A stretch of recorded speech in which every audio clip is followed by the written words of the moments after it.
Sí, aquí alguien levantó la mano, Renata. No era para decirle que grabara nomás, profe.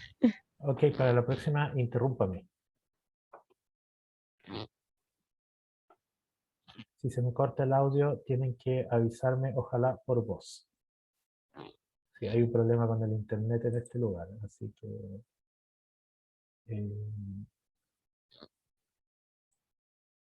bueno, esto ya lo vimos, eso lo vimos.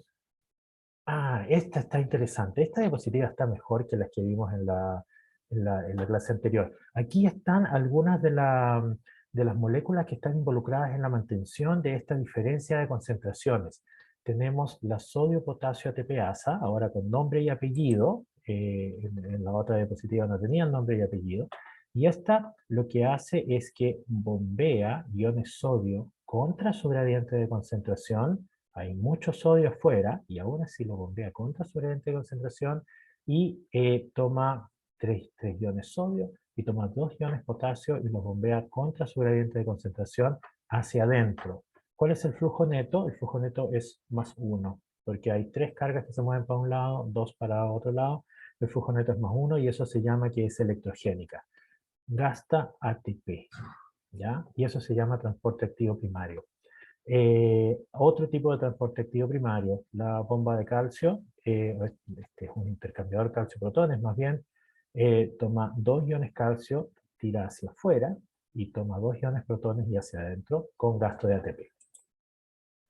Pero hay otro tipo de transporte activo que se llama secundario. Aquí también hay un gasto de energía para mover los iones, pero no hay un hidrólisis de ATP, ¿ya? Pero hay un gasto de energía. ¿De dónde viene esa energía? Este de aquí, a la izquierda, es el intercambiador sodio-calcio. Entra 3 iones calcio y saca 3 iones sodio. Aquí usa el gradiente de... No, perdón. No, está bien. Usa el gradiente de concentración de sodio, porque hay más sodio afuera. Usa ese gradiente para mover un ion calcio. Calcio es un ion que está a baja concentración en la célula, tiene que mantenerse abajo, si no la célula empieza a hacer cosas y pueden ocurrir cosas patológicas en la célula. Entonces, la célula gasta mucha energía y esfuerzo, pueden pensar ustedes, en mantener esto. Aquí hay otros tipos de transporte activo secundario. Este de aquí es el cotransportador potasio-cloruro. Aquí usa el gradiente de potasio, hay mucho potasio dentro de la célula, usa ese gradiente de potasio para sacar una molécula de cloruro. Esto de aquí abajo ya se los conté más o menos en la otra diapositiva, esta probablemente lo robé del Candel. ¿Cómo ahora nosotros podríamos entender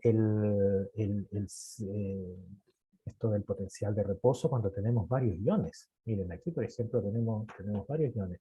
¿Cómo podemos entender esto? Bueno, lo primero, lo más simple, ¿por qué no se mueve? Perdón.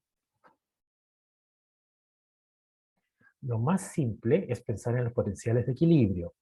Tengo una tabla con los potenciales de equilibrio, estos de aquí. ¿Cuál es el potencial de reposo de la célula? Más o menos entre -70 y -50. ¿Cuáles de ellos se parecen? Bueno, los que están en negativo son más o menos similares.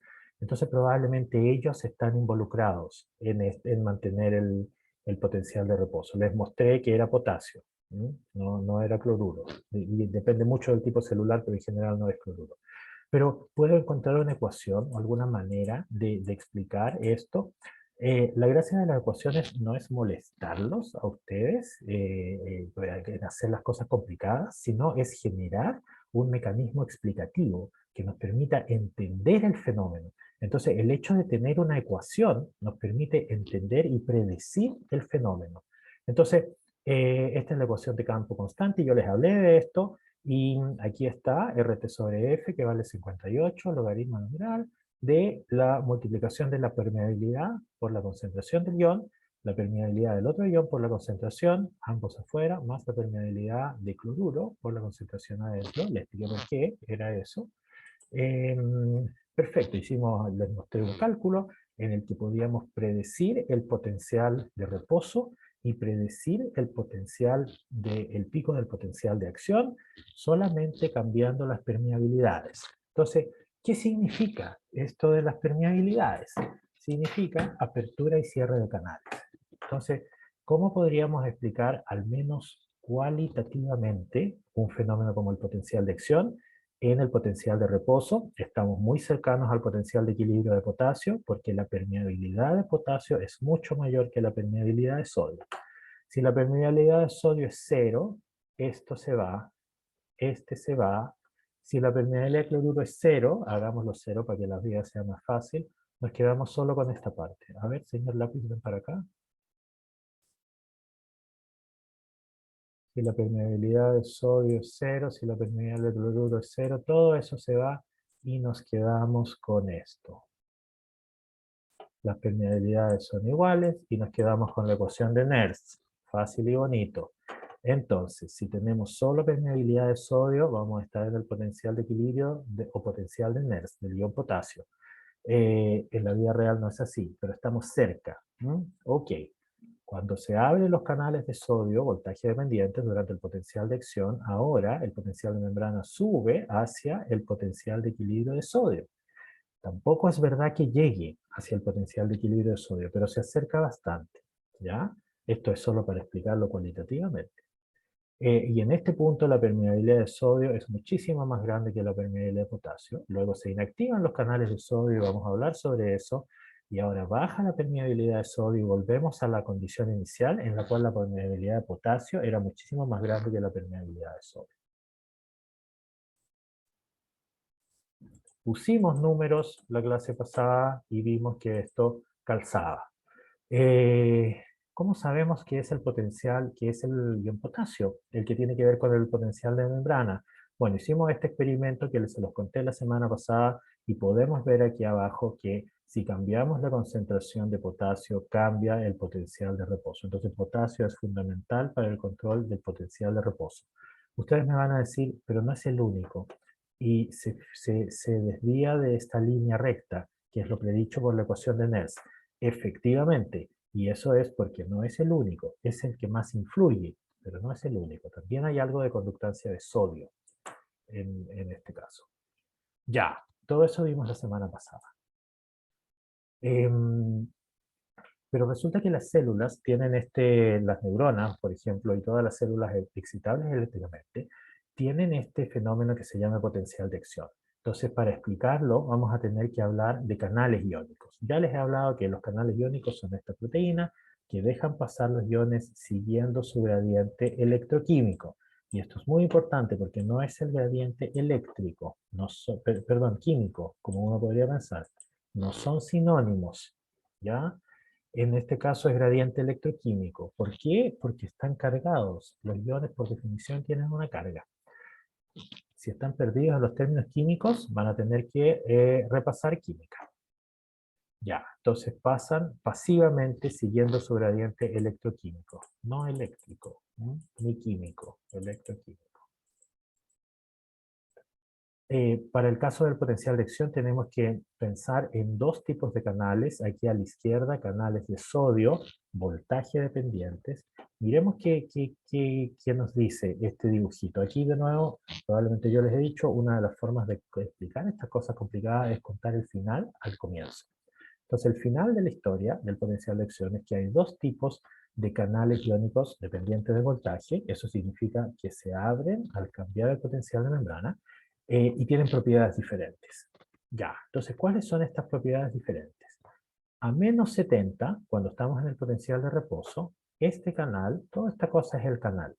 Fíjense que aquí tiene la puerta y la puerta está cerrada, comparada con esta condición a menos 55 donde la puerta está abierta. Como la puerta está cerrada, los iones sodio no pueden entrar. Ok, cuando la puerta está abierta a un potencial despolarizante, es decir, más positivo, lo que ocurre es que hay una entrada siguiendo su gradiente electroquímico. Perfecto, pero fíjense aquí está esta estructura y esta va a salir en la diapositiva que viene y aquí esto se llama bola de inactivación o partícula de inactivación que esto va a bloquear aquí al canal. Luego de que se abran los canales de sodio, voltaje dependientes, tenemos que entender los canales de potasio, voltaje dependientes. De nuevo, lo mismo. a menos 70, aquí está cerrada esa puerta, y a menos 55, o sea, un potencial más positivo, esa puerta está abierta y ahora pueden salir los iones sodio siguiendo su gradiente electroquímico. Perfecto. Entonces ahora tratemos de entender esto usando este gráfico. Esto es un potencial de acción. Aquí está el potencial de reposo, en este caso menos 70. Aquí está el nivel umbral, que es una línea imaginaria sobre la cual se abre un canal iónico más y se genera el potencial de acción. Y esto es, a veces lo explicamos de una manera light.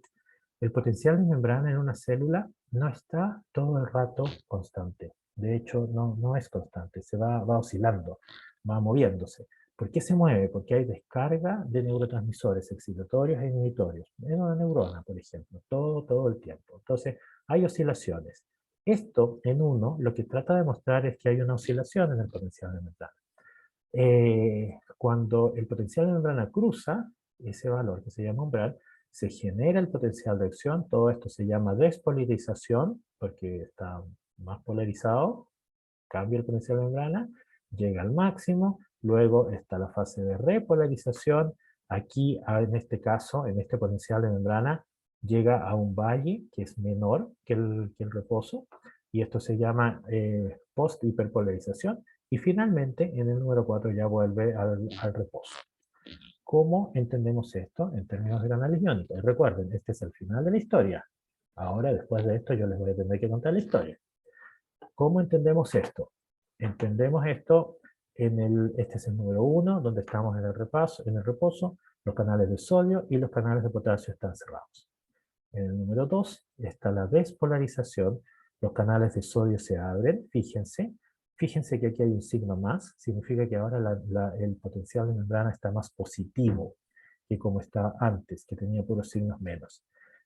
Entra sodio, la célula se despolariza, y luego, en el número 3, pasa algo sumamente interesante. Esta partícula de acá, que era como una bolita con una cadena, ahora la bola entra a la boca del canal y se lo tapona. Ese estado se llama inactivación. Entonces, este dibujo nos dice cosas interesantes. Nos dice que el canal de sodio está cerrado, puede estar abierto, pero también puede estar inactivado. Tiene 3 estados, se llaman estados cinéticos: cerrado, abierto, inactivado. ¿Qué pasa con el canal de potasio? El canal de potasio estaba cerrado aquí en el momento número 2, cuando el canal de sodio estaba abierto. Luego llegamos al pico del potencial de acción, se empiezan a inactivar los canales de sodio, y ahora se abren los canales de potasio. Entonces, los canales de potasio se abren después que los canales de sodio. Esto es lo que les quiero decir. No tienen partícula de inactivación, no se les dibujó la bolita. Y finalmente, en el reposo, todos los canales se cierran. Aquí, fíjense, aquí en el número 3 estaba la bola en la boca del canal, en el vestíbulo interno, así se llama. Y luego, cuando estamos en el 4, la bola salió, aquí está afuera, y la puerta está cerrada. En el caso de los canales de potasio es más simple porque están cerrados, abiertos, aquí en la fase de repolarización, y cuando llegamos ya se acaba el potencial de acción, están todos cerrados, igual que en el caso número 1. Ya, pero ese es el resumen de la historia. ¿Cómo llegamos a esta historia? Lo primero fue tratar de entender, y estos son experimentos bastante antiguos, del año 49, Hodgkin ganó el premio Nobel por todos estos experimentos que les voy a mostrar. La pregunta que se quería hacer es: ¿cuál es el o los iones que generan este fenómeno que se llama potencial de acción? Déjenme ver si tengo una diapositiva donde está el axón de Calamar. Por supuesto que no. Ah, hay una por ahí, pero viene después. Cuando uno hace experimentos o cuando uno quiere saber cosas que no sabía antes, tiene que hacer el experimento en el lugar más sencillo.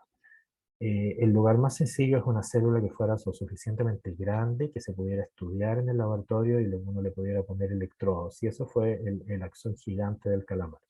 No el axón del calamar gigante, no. el axón gigante del calamar. Porque permite una manipulación bastante fácil, mucho más fácil que estudiar cualquier otra neurona.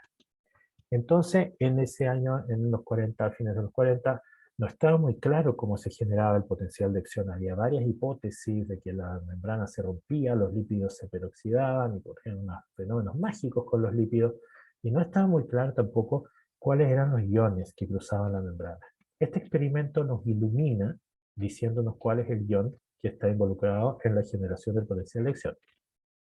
Esto es un potencial de acción normal. Estamos aquí más o menos en menos 60.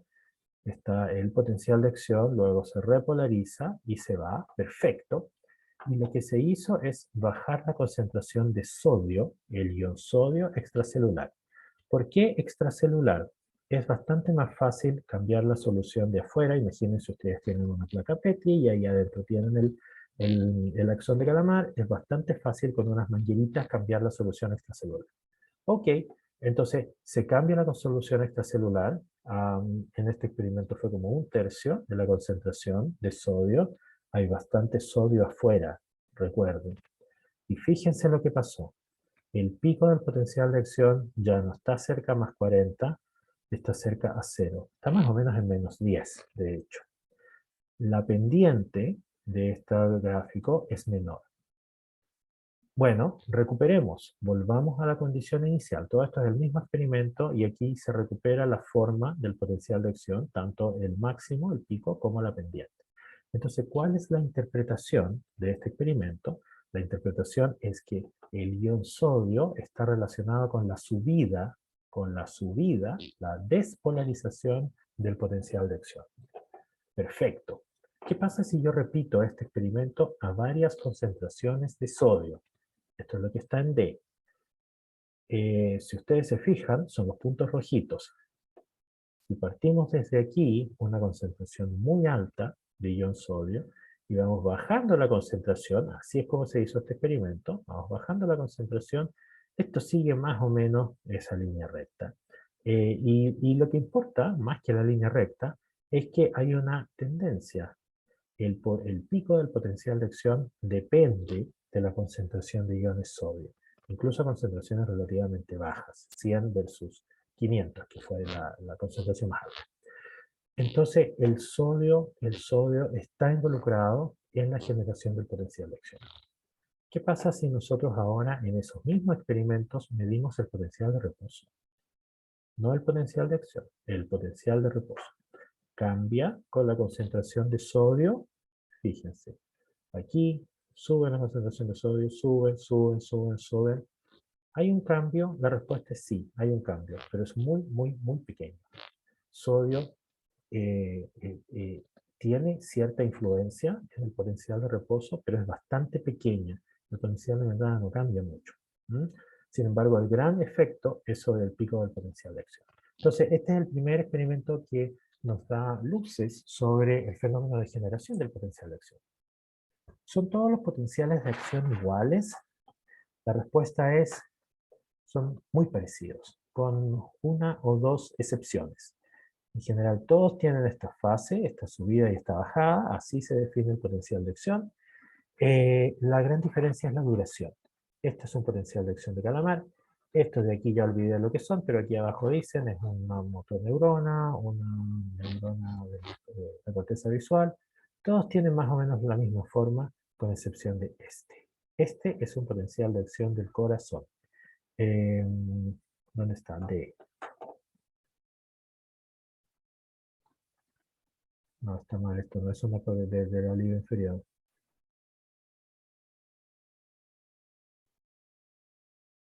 Está muy raro, esto dice que es una célula del olivo inferior, no, esta versión está mala, no sé por qué. Esto es un potencial de acción del nodo sinoatrial en el corazón.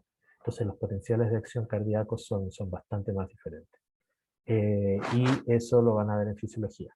Hay potenciales de acción muy cortitos, como este de acá. Bueno, está en otra escala, así que en general todos siguen la misma idea. ¿Dónde se estudia? Esto se empezó estudiando en el sistema más simple, como yo les conté. Y el sistema más simple es el axón de calamar. Este Este cilindrito es el axón de Calamat. Es lo suficientemente grande que se le pueden meter esos alambres que se llaman electrodos. Aquí hay alambres adentro, esos dos, y alambres afuera. Este es el experimento que se usa. No vamos a entrar en la electrónica del experimento. Lo único que vamos a decir es que este experimento se llama voltage clamp. No hay traducción en español y las traducciones son pésimas, así que nunca las usen. Voltage clamp significa, es una técnica para mantener el voltaje constante. Clamps es apretar. Entonces, mantener el voltaje constante. Y lo vamos a ver en la siguiente diapositiva. Todos estos triangulitos son circuitos eléctricos que lo que hacen es que permiten mantener el voltaje constante, el valor que a mí se me ocurra. Y voy a medir la corriente. ¿Por qué quiero medir la corriente? Señor lápiz, ven para acá. Esto es lo que importa. ¿Por qué voy a medir la corriente? Hay varias razones técnicas por las cuales la medición de la corriente es lo más fidedigno de la actividad de los canales, pero lo podemos entender como que la corriente es un flujo. La diferencia, hay algo que yo no les dije, hemos hablado de voltaje y hemos hablado de corriente. Voltaje es energía, es diferencia en potencial eléctrico, eso es energía. La corriente es flujo, por definición. ¿Ya? Flujo. Lo mismo que la manguera de agua, ahí hay flujo.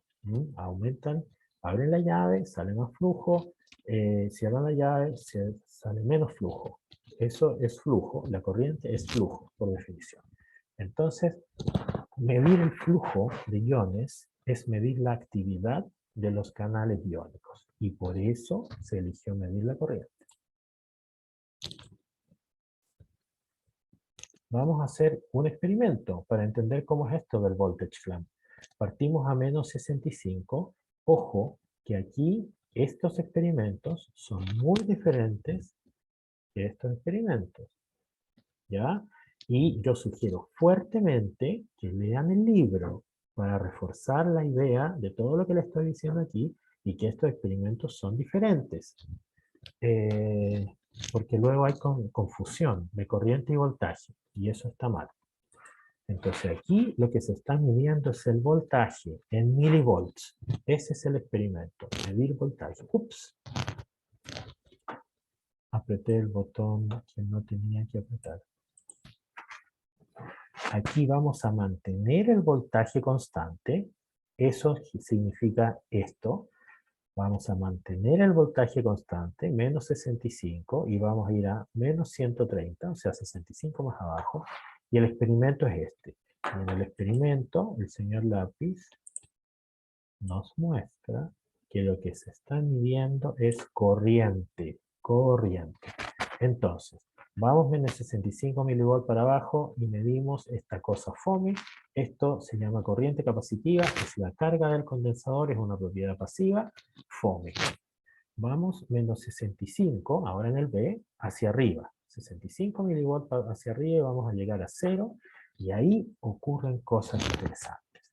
Entonces, primero la corriente capacitiva va para el otro lado porque si se fijan, el salto en el voltaje aquí en A es hacia abajo y esa capacitiva es hacia abajo, el salto hacia arriba y la capacitiva hacia arriba, FOMI. Lo que es interesante es esto.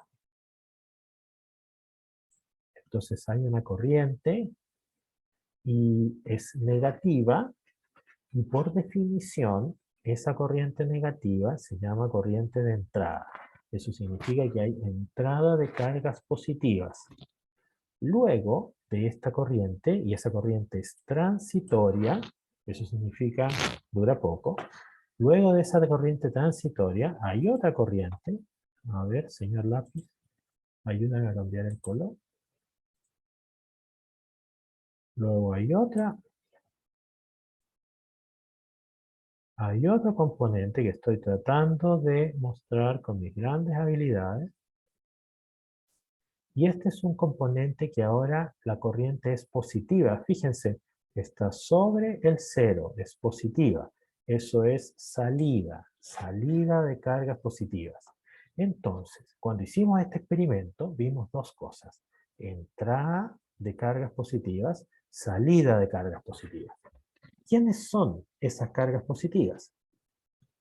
Lo más simple de pensar es que son los iones, de hecho esa es la respuesta, son los iones. ¿Qué ion está entrando a la célula? Fácil. ¿Cuál es el ion que está a mayor concentración afuera de la célula? ¿Cuál es?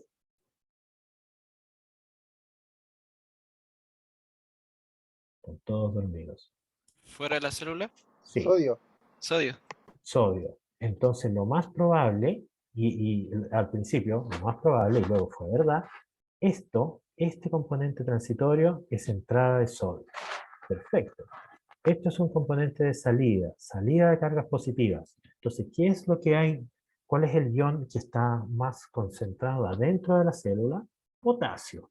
Entonces, esto es salida de potasio. Este es el experimento fundamental de esta parte del curso y ahora les voy a hablar un poquito más sobre esto, pero esto nos ilumina diciéndonos que hay dos componentes temporalmente hablando, ¿ya? Sodio y luego potasio. Pero ojo con lo que voy a decir. Esto no es un potencial de acción. Esto es un experimento de voltage clamp. Es un experimento de biofísica y fuimos y con herramientas biofísicas preguntamos cómo funcionaba este sistema. Esto no es un potencial de acción, pero nos da idea de cuáles son las moléculas que están funcionando o están participando en el potencial de acción.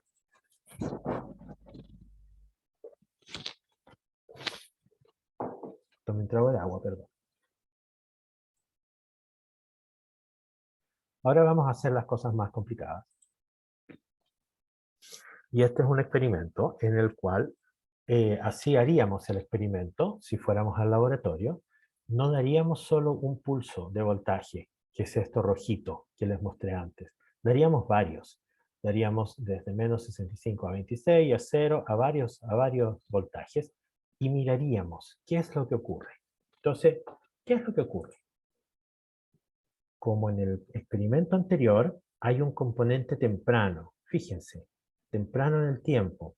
Aparece esa guatita para abajo. Esa es la entrada de sodio. Ahora es más grande esa entrada de sodio. Luego se achica, como que desaparece, y ahora la guatita está para el otro lado. ¿Ya? No importa mucho. Ya vamos a llegar a eso.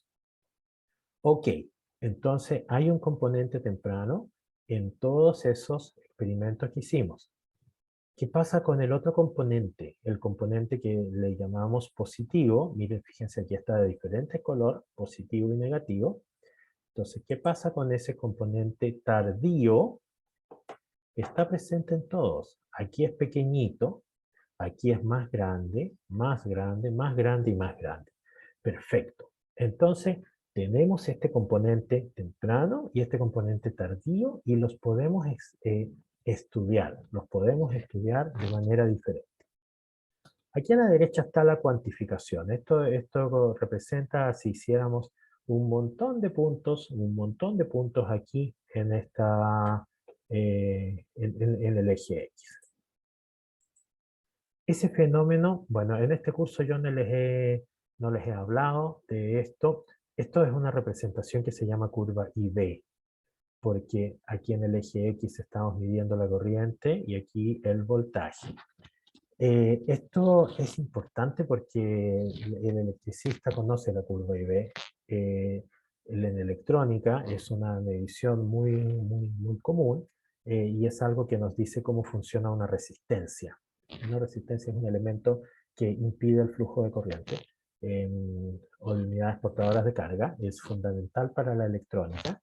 Uno usa muchísimas resistencias para todo. Pero en general todas ellas tienen un componente lineal, es una línea recta. Fíjense, esto no es una línea recta, miren el moradito.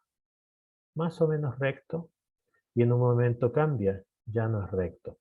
Esa propiedad de no ser recto se llama rectificación. Pero no vamos a entrar sobre ello.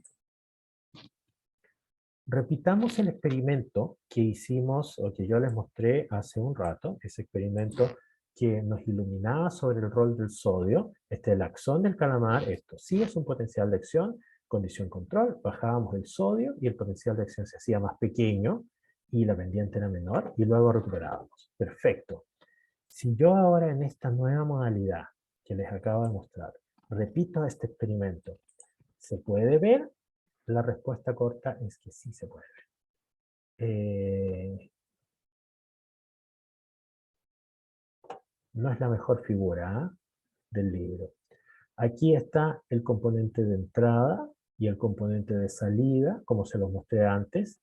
Se le quita el sodio en el lado extracelular y básicamente desaparece. Solo queda esa cosita. Sí, ¿por qué ocurre esa cosita? Bueno, había algo de sodio adentro y ese sodio adentro trata de salir en esa condición.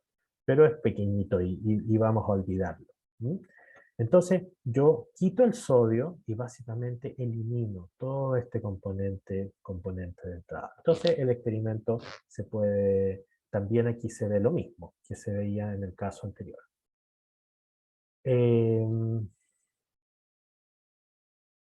¿Cómo la gente ha estudiado estos canales iónicos? En ese momento, en el año 50 y tanto, cuando Hawking y Huxley hicieron estos experimentos que les estaba mostrando, no conocíamos toxinas que bloquearan los canales iónicos. Ahora conocemos toxinas y conocemos varios productos químicos que bloquean los canales iónicos. Tetrodotoxina, también conocido como TTX, es probablemente la toxina más potente que conocemos. Potente significa que tiene efectos a concentraciones muy, muy bajas. Se une a los canales de sodio, bloquea los canales de sodio, no se pueden generar potenciales de acción. Y lo que pasa es que esto lo genera el pez globo. Entonces, los peces que comen al pez globo se intoxican y lo que pasa es que mueren porque esa toxina se une a los canales de sodio que están en el diafragma. El diafragma es uno de los músculos más importantes porque es el que genera la respiración, ¿cierto? Entonces, si no funciona el diafragma, no hay respiración. Entonces, les muestro esto porque esta es una forma que se ha usado para estudiar estos canales. Se pone TTX y aquí, en este caso, se fue la corriente de sodio. Miren, esta es la condición control. Corriente de entrada negativa, corriente de salida positiva. Aquí se va casi toda. No sé por qué no la dibujaron bien y le quitaron toda la corriente de sodio, no lo sé. Y queda principalmente la corriente de potasio. Perfecto. ¿Podemos hacer lo opuesto? ¿Podemos bloquear la corriente de potasio? Sí. Tetraetilamonio es una amina cuaternaria. Tetraetilamonio, TEA, es una amina cuaternaria que bloquea canales de potasio. Entonces, fíjense, teníamos el componente de entrada y luego de salida, y ahora tenemos solamente el componente de entrada y se fue a la salida. Entonces, farmacológicamente, uno puede bloquear los canales iónicos selectivamente. Esto suena muy bonito, y para el caso de la reacción del calamar es verdad, pero para otras células eso no es tan verdad. ¿Ya? Entonces, no hay, en el caso de los canales de potasio, no todos los canales de potasio se bloquean por TEA, y la cosa es un poco más complicada. Pero al menos para la reacción de calamar, donde estamos estudiando esto es verdad. Ya. Ahora tenemos que explicar cómo funcionan los canales iónicos. Y probablemente va a ser lo último que veamos en esta clase porque ya nos estamos acercando a la hora. Entonces, vamos a tener que usar un nuevo concepto. Vamos a aprender un nuevo concepto que se llama conductancia. Bueno, aquí puse una ecuación que no he mostrado de dónde viene y esto, pero sí, probablemente les suena. En el colegio tienen que haber visto la ley de Ohm. La ley de Ohm, vamos a ver si el señor lápiz nos ayuda. La ley de Ohm es bastante simple y dice que I... Uy, lo hice todo mal, lo hice todo mal. Como nos dice que B es igual a I por, horrible la R.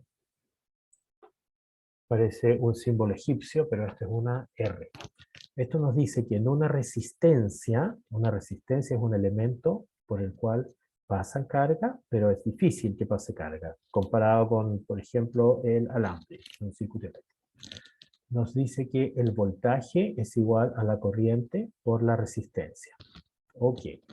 Los canales iónicos también son resistencias, porque son unos hoyitos en las membranas, unos cilindritos por los cuales pasa los iones. Entonces los podemos entender como resistencia. Entonces, uno puede reescribir la ley de Ohm y puede, aquí resulta que apareció algo raro, la G, pero G, voy a dibujar la mayúscula porque me es mucho más fácil para mí. G, por definición, es 1 sobre R. Entonces, usando esta conversión, y le voy a poner ahí, eso significa por definición, es 1 partido sobre R, lo meto en esta ecuación, que es la ley de Ohm, reordeno para sacar la corriente, y la corriente es la conductancia por, y aquí, esto de acá es el voltaje, pero es un voltaje raro, porque es el potencial de membrana menos el potencial de equilibrio para cada ion. Y eso se llama fuerza electromotriz. No les voy a preguntar que calculen eso en la prueba. No lo voy a hacer, ¿ya? Pero es algo que hay que tener en cuenta. Entonces, ¿para qué hice todo esto? ¿Para qué me di la lata de poner toda esa ecuación y escribir todas estas cosas? Porque la corriente depende de la conductancia y de la fuerza electromotriz. Yo puedo en esta ecuación sacar la conductancia. Y eso tiene, o sea, despejar la conductancia. Y eso tiene una razón bastante importante, interesante. Las conductancias van a ser siempre positivas. Y las conductancias nos van a decir a qué hora se están abriendo y cerrando los canales iónicos. Ya, vamos por partes. Entonces, vamos a ver solo una columna primero. Esto es lo mismo que hemos estado viendo hasta hace un rato. Estamos en voltage clamp desde menos 65, vamos allí hasta menos 39. Vamos a ver la corriente. Hay algo de corriente de entrada, corriente negativa, y hay algo de corriente positiva. Perfecto. Y ahora vamos a hacer la magia. Vamos a separar y vamos a graficar solo la conductancia de sodio o solo la conductancia de potasio. Voy a separar la corriente en dos. ¿Cómo puedo hacer eso? Así, de esta manera, nosotros podemos usar toxinas o podemos cambiar las concentraciones de iones para eliminar un ion. Y lo que se hizo en estos experimentos antiguísimos es que se bajó la concentración de sodio. Es lo mismo que poner TTX. Se bajó la concentración de sodio y solamente se quedó con la conductancia, perdón, con la corriente de potasio. Y luego se hizo una resta. Esta corriente total menos esta corriente de potasio, eso es la corriente de sodio. Luego, esa corriente, con esa corriente se puede despejar la conductancia. Y entonces vamos a tener dos conductancias, la conductancia de sodio y la conductancia de potasio. Ups, de nuevo apreté el botón incorrecto. Estoy buscando dónde está. Entonces, usando este truco, eliminando una de las corrientes, yo me voy a quedar con la otra, en este caso la de potasio, y luego yo hago una resta, punto por punto, imagínense en una tabla Excel, punto por punto, y voy a obtener lo que se fue. Y lo que se fue es la corriente de sodio. Con esas dos corrientes ahora por separado, yo voy a calcular la conductancia usando esa ecuación. Y aquí en rojo y en azul, en naranjo, están las conductancias. A ver, dice aquí, profe, la corriente depende de la conductancia, ¿de qué más? La fuerza electromotriz, que es esto que está aquí que dice FEM, fuerza electromotriz. Entonces ahora yo pude separar las conductancias de sodio y las conductancias de potasio. La conductancia es proporcional a la apertura de los canales. Entonces, al ver estas formas de estas curvas, yo voy a entender cómo están funcionando los canales. La gracia de todo esto es que cuando se hicieron estos experimentos en los años 50, no se sabía que existían canales. Entonces se le decía unidades de conducción o algo así. Entonces, veamos lo que pasa aquí. Veamos el rojito. ¿Mm? La conductancia de sodio. La conductancia de sodio en este primer voltaje es baja. En este voltaje, miren, el pico, el máximo, es mayor. Si vamos subiendo en el voltaje, es mayor, mayor y mayor. Interesante. ¿Cómo se interpreta esto? Hay un mayor número de canales de sodio que se abren a cada voltaje. En un voltaje bajo, habían pocos canales de sodio, ese es el máximo. Vamos aumentando el voltaje y va aumentando el número de canales de sodio. ¿Ya? Entonces, los canales de sodio dependen del voltaje. Por eso yo partí diciendo que estos se llamaban voltajes dependientes. Pero hay otra cosa interesante. Miren la pendiente. La pendiente de este gráfico es bastante pequeña. La pendiente ahora es mayor. Y fíjense, en cada gráfico la pendiente es mayor aún. ¿Qué significa esto? Significa que la velocidad a la que se abre el canal depende también del voltaje. Entonces, esas dos cosas hacen que estos canales sean dependientes de voltaje. Hay un mayor número de canales abiertos al aumentar el voltaje y la velocidad de apertura es mayor. Pero aquí ocurre algo interesante, porque hay un máximo y luego la conductancia va a cero. ¿Se fijan? Miren este otro de aquí. Estábamos en cero, hay un máximo y luego la conductancia se va a cero. Sigamos en todos y ocurre exactamente lo mismo. Hay un máximo y la conductancia se va a cero. Qué interesante. ¿Y cómo es en el caso de los canales de potasio? Vamos a la última fila. Aquí están los canales de potasio. Fíjense, a tiempo cero empieza el experimento y los canales empiezan a abrirse aquí, a tiempo 1. Eso significa que son más lentos. Y hay una diferencia. ¿Qué pasa con el punto máximo? El punto máximo está aquí. Si vamos al siguiente voltaje, el punto máximo sube, sube, sube y sigue subiendo. Esto es igual que en el caso anterior, en el que el máximo aumentaba con el voltaje. En el caso de los canales de potasio es lo mismo. Aumenta con el voltaje. Perfecto, es voltaje dependiente. ¿Qué pasa con la pendiente? La pendiente aquí es baja y al subir el voltaje la pendiente va subiendo, subiendo. Miren, esta pendiente es mucho mejor, mucho mayor. Entonces, se cumplen estas dos cosas.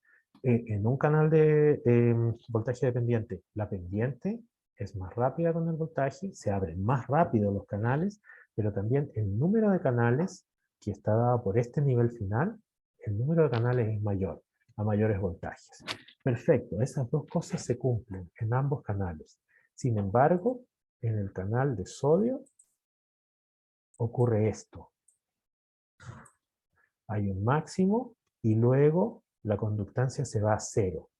Ese fenómeno se llama inactivación. Ustedes se imaginan el resto de las letritas que vienen aquí. Inactivación. Y de este experimento viene la idea de que los canales tienen una bola y una cadena. ¿Se acuerdan que yo les dije que les iba a contar la historia primero al final y después la historia? Bueno, por eso se las conté de primero al final. Entonces, esta es la bola de inactivación. Aquí este es un dibujo, ¿no? No es una bola en la vida real, pero fue ilustrativo para que la gente se imaginara cómo era este fenómeno. Aquí abajo, esto ya se los conté, es la bola en acción. Teníamos a los canales cerrados en el potencial de reposo, aumenta el potencial de membrana, se genera el potencial de acción, se abren los canales, hay flujo, ya sabemos, flujo corriente de entrada, y aquí está la bola, no pasa nada, pero cuando llega al máximo del potencial de acción, aquí está. Esa bola se metió al vestíbulo interno del canal y taponeó, por decirlo así, a la vía de conducción. Entonces, este dibujo de esta bola aquí adentro y la existencia de esa bola, ese dibujo se basa en este experimento que yo les acabo de mostrar. Entonces, los canales de sodio sufren este fenómeno que se llama inactivación. Entonces, esto es interesante, porque los canales de sodio, lo voy a dibujar aquí abajo, podemos entenderlos como que tienen un estado cerrado, un estado abierto, open, por eso lo estoy dibujando como O, y un estado inactivado, esa es una I, crean. En cambio, los canales de potasio no tienen este fenómeno. Los canales de potasio sube y se mantiene arriba. Los canales de potasio los podemos entender como que tienen estados cerrados y estados abiertos.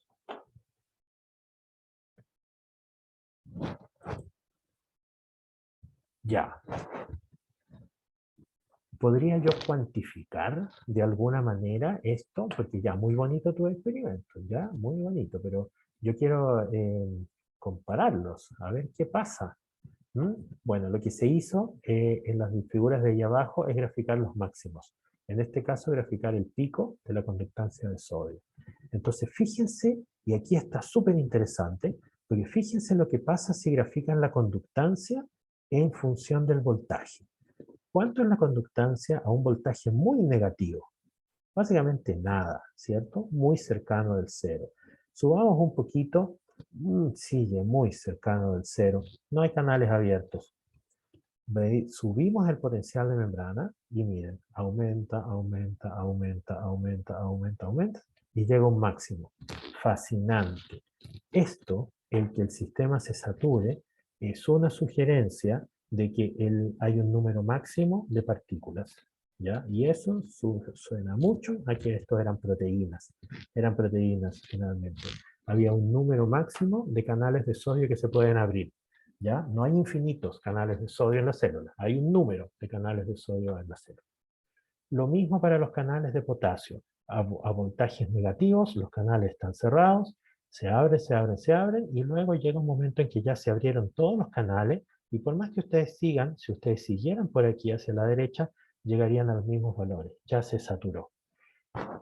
Esto es muy similar a lo que se ve en bioquímica. Yo sé que ustedes no han tenido curso de bioquímica, pero esto es algo conocido para la gente que trabaja con proteínas. Entonces, esto sugiere que son proteínas, y el hecho de que tenga esta forma, esto se ajusta a una ecuación que se llama ecuación de Boltzmann, que no vamos a entrar en esa cosa, pero es algo que nos dice que es un fenómeno eléctrico.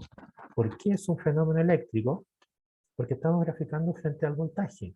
Entonces cambia el voltaje de la célula y cambia el estado del canal. Pasa del cerrado, aquí no hay conductancia, cerrado, al abierto. ¿Mm? Entonces, todo esto es para decirles que hay canales de voltaje dependiente en la célula. Ya, y lo último, y con esto nos vamos, y con esto probablemente empezaremos la clase de mañana, en que ya nos vamos a ir moviendo hacia otro tema. Vamos a hablar de canales, pero desde otro punto de vista. Una de las preguntas, no, ¿cómo lo digo? Todos estos experimentos se hicieron un montón de experimentos más. Yo les estoy mostrando los más interesantes para la fisiología. Todo esto permitió la construcción de un modelo matemático del potencial de acción. ¿Y por qué importan los modelos matemáticos? Yo sé que para muchos pueden sonar una lata, pero un modelo matemático es una explicación. Y es una explicación que puede ser puesta a prueba, puede ser modificada y nos permite predecir. Entonces, el tener un modelo matemático significa que nosotros podemos explicar ciertos fenómenos. Entonces, ¿qué hay acá? Esto de acá es el potencial de membrana. Probablemente yo tengo otro mejor que eso.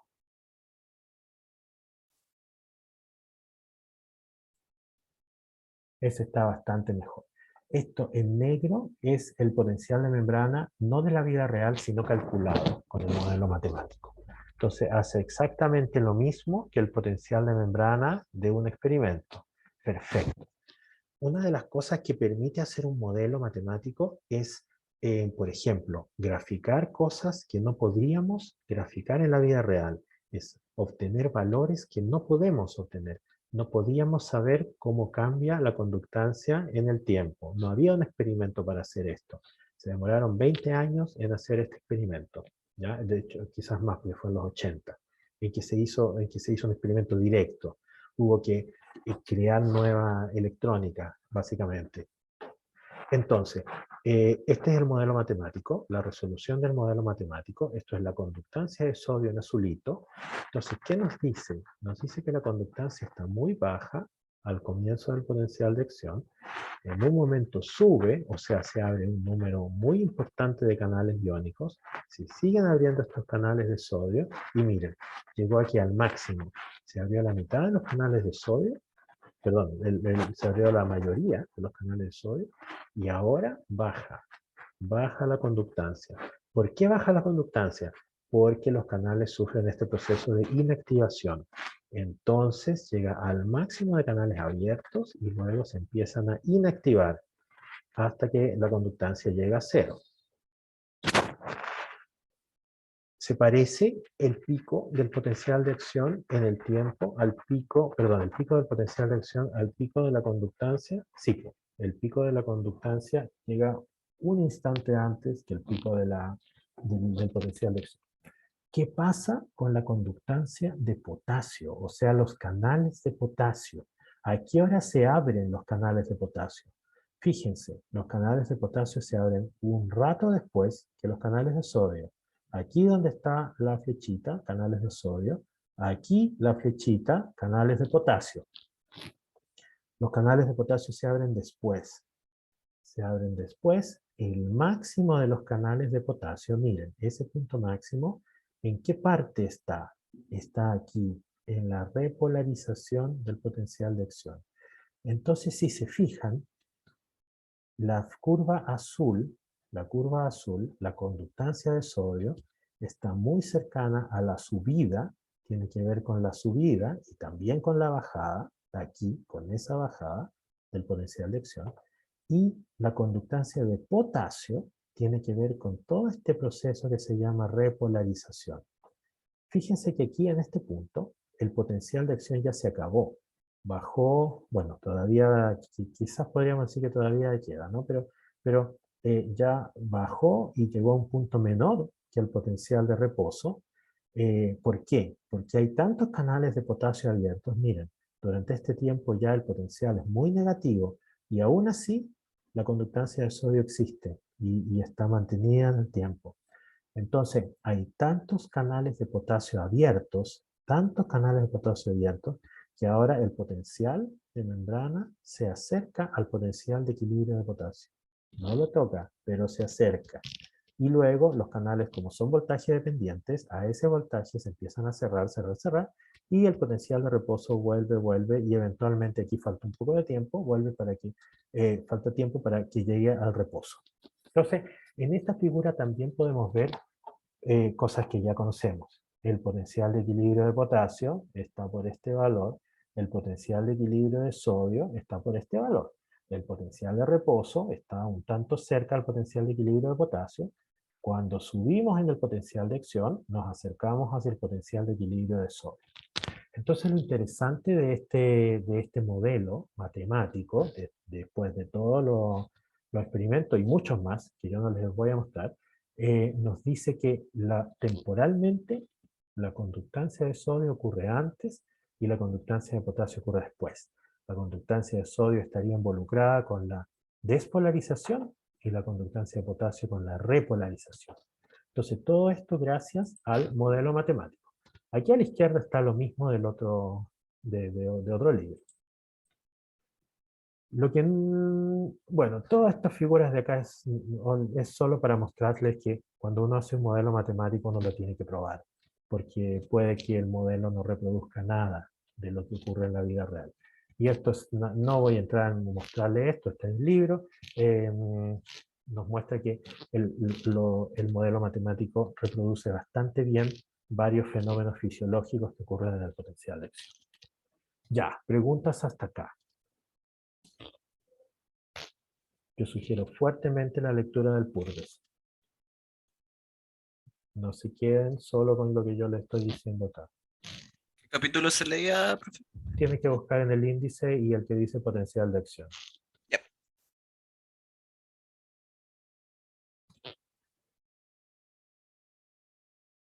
Ya, si no hay preguntas, nos vemos mañana.